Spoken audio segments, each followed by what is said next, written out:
Hello everyone, welcome back to our channel Jayakumari కేఎన్సి. అందరూ బాగున్నారా అండి? సో మరి ఈరోజు రెసిపీ వచ్చేసి విలేజ్ స్టైల్లో పాతకాలం నాటి రోటి పచ్చడి, చింతపండు పచ్చడి ఎలా చేసుకోవాలో చూద్దామండి. సో ఇదైతే మరి మనకి ఫీవర్ వచ్చినా, జలుబు చేసినా అలాంటి టైంలో తినడానికి పుల్ల పుల్లగా, కారం కారంగా చాలా బాగుంటుంది. సో మరి వీడియోని అయితే స్కిప్ చేయకుండా లాస్ట్ వరకు చూసి లైక్ ఇవ్వడం అయితే మర్చిపోకండి ఫ్రెండ్స్.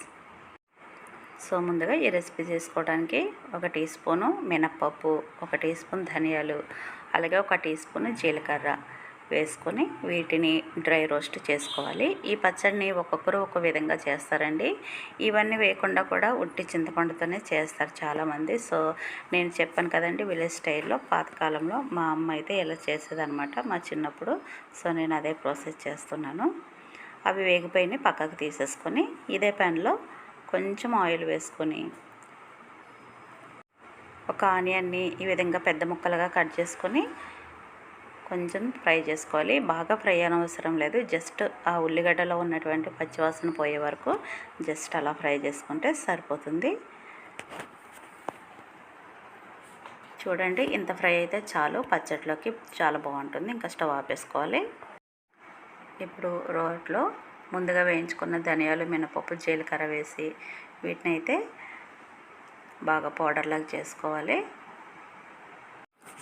ధనియాలు, మినపప్పు మంచిగా వేగాయి కదా, చక్కగా పౌడర్ అయిపోయి ఇప్పుడు ఇందులోకి కొన్ని వెల్లుల్లిపాయ రెబ్బలు వేసుకుని వీటిని కూడా కాస్త మెత్తగా దంచుకోవాలి.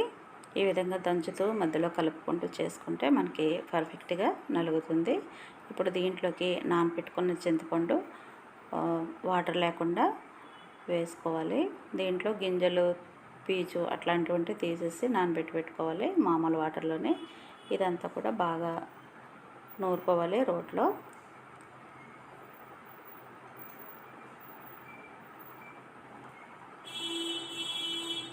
కొన్ని పచ్చళ్ళు రోట్లో చేస్తేనే టేస్ట్గా ఉంటాయండి. మనకి టైం లేకపోతే మిక్సీలో వేసేసుకుంటాం, కానీ ఇట్లా రోట్లో చేసుకున్న పచ్చళ్ళు టేస్ట్ చాలా బాగుంటాయి.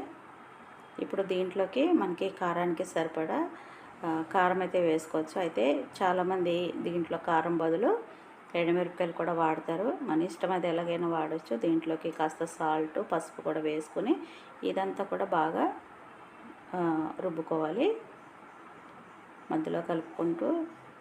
ఇప్పుడు మిగిలిన చింతపండు వాటర్ కూడా వేసేసి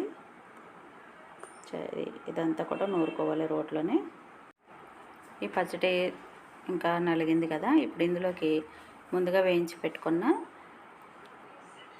ఆనియన్స్ కూడా వేసేసి దాన్ని కూడా కలుపుకోవాలి. అంటే జస్ట్ అట్లా ఒకసారి కలిపితే సరిపోతుంది, ఇవేమీ నలగనవసరం లేదు. మనకి రైస్లో కలుపుకున్నప్పుడు అక్కడక్కడ ఉల్లిపాయలు తగులుతూ ఉంటే టేస్ట్ బాగుంటుంది. ఇలా ఒక్కసారి ఇలా ఈ విధంగా కలిపేసుకుంటే ఇప్పుడు సాల్ట్, కారం ఒకసారి చెక్ చేసుకుని సరిపోకపోతే మళ్ళీ యాడ్ చేసుకుని ఇంకా దీన్ని అయితే తీసేసుకోవడమే. మనకి పచ్చడి అయితే రెడీ అయిపోయింది. ఇప్పుడు ఇది గిన్నెలోకి తీసేసుకుందాము. చక్కగా చేతితో తీసేసుకుంటే బాగుంటుందండి, స్పూన్తో కంటే కూడా. ఇలా పచ్చడి తీసిన తర్వాత ఇదే రోట్లో అన్నం కలుపుకొని కూడా తింటామండి, చాలా బాగుంటుంది. ఎంతమంది చేస్తారో అట్లా కామెంట్ చేయండి. చూస్తారా, మనకి పచ్చడి అయితే రెడీ అయిపోయింది. ఇప్పుడు ఇంకా దీనికి తాలింపు వేసేసుకుందాము. ఇప్పుడు పోపు కోసము ప్యాన్ పెట్టుకొని ఆయిల్ వేసుకొని, ఆయిల్ హీట్ అయిన తర్వాత దీంట్లోకి ఆవాలు, ఎండుమిరపకాయలు వేసుకోవాలి. ఇవి కొంచెం వేగిన తర్వాత దీంట్లోకి కొద్దిగా కరివేపాకు వేసుకొని ఫ్రై చేసుకోవాలి. మనం పచ్చడిలో ఆల్రెడీ జీలకర్ర వేసాం కాబట్టి దీంట్లో వేయనవసరం లేదు. జస్ట్ ఆవాలు, ఎండుమిరపకాయలు, కరివేపాకు వేసేసుకుంటే సరిపోతుంది. ఇప్పుడు మనం రుబ్బుకున్న పచ్చడిని దీంట్లోకి వేసేసుకొని జస్ట్ ఒక 2 మినిట్స్ పాటు తాలింపులో మగ్గనిస్తే మనకి చక్కగా రోటి పచ్చడి అయితే రెడీ అయిపోతుందండి. ఇంకా ఇలా చాలు, ఇంకా స్టవ్ ఆపేసుకొని మనము గిన్నెలోకి తీసేసుకోవచ్చు పచ్చడిని.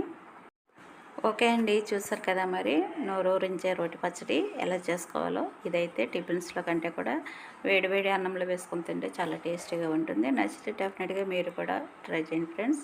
అలాగే మన ఛానల్ని ఫస్ట్ టైం ఎవరైనా చూస్తుంటే ప్లీజ్ మన ఛానల్ని సబ్స్క్రైబ్ చేసుకోండి, అలాగే సపోర్ట్ చేయండి. లైక్ ఇవ్వడం అయితే అసలు మర్చిపోకండి. మీరు ఇచ్చే లైక్ నాకు చాలా వాల్యుబుల్ అండి. అలాగే కామెంట్ కూడా చేయండి మరి పచ్చడి ఎలా అవుతుందో. సో మరి మరొక వీడియోతో మళ్ళీ కలుసుకుందామండి.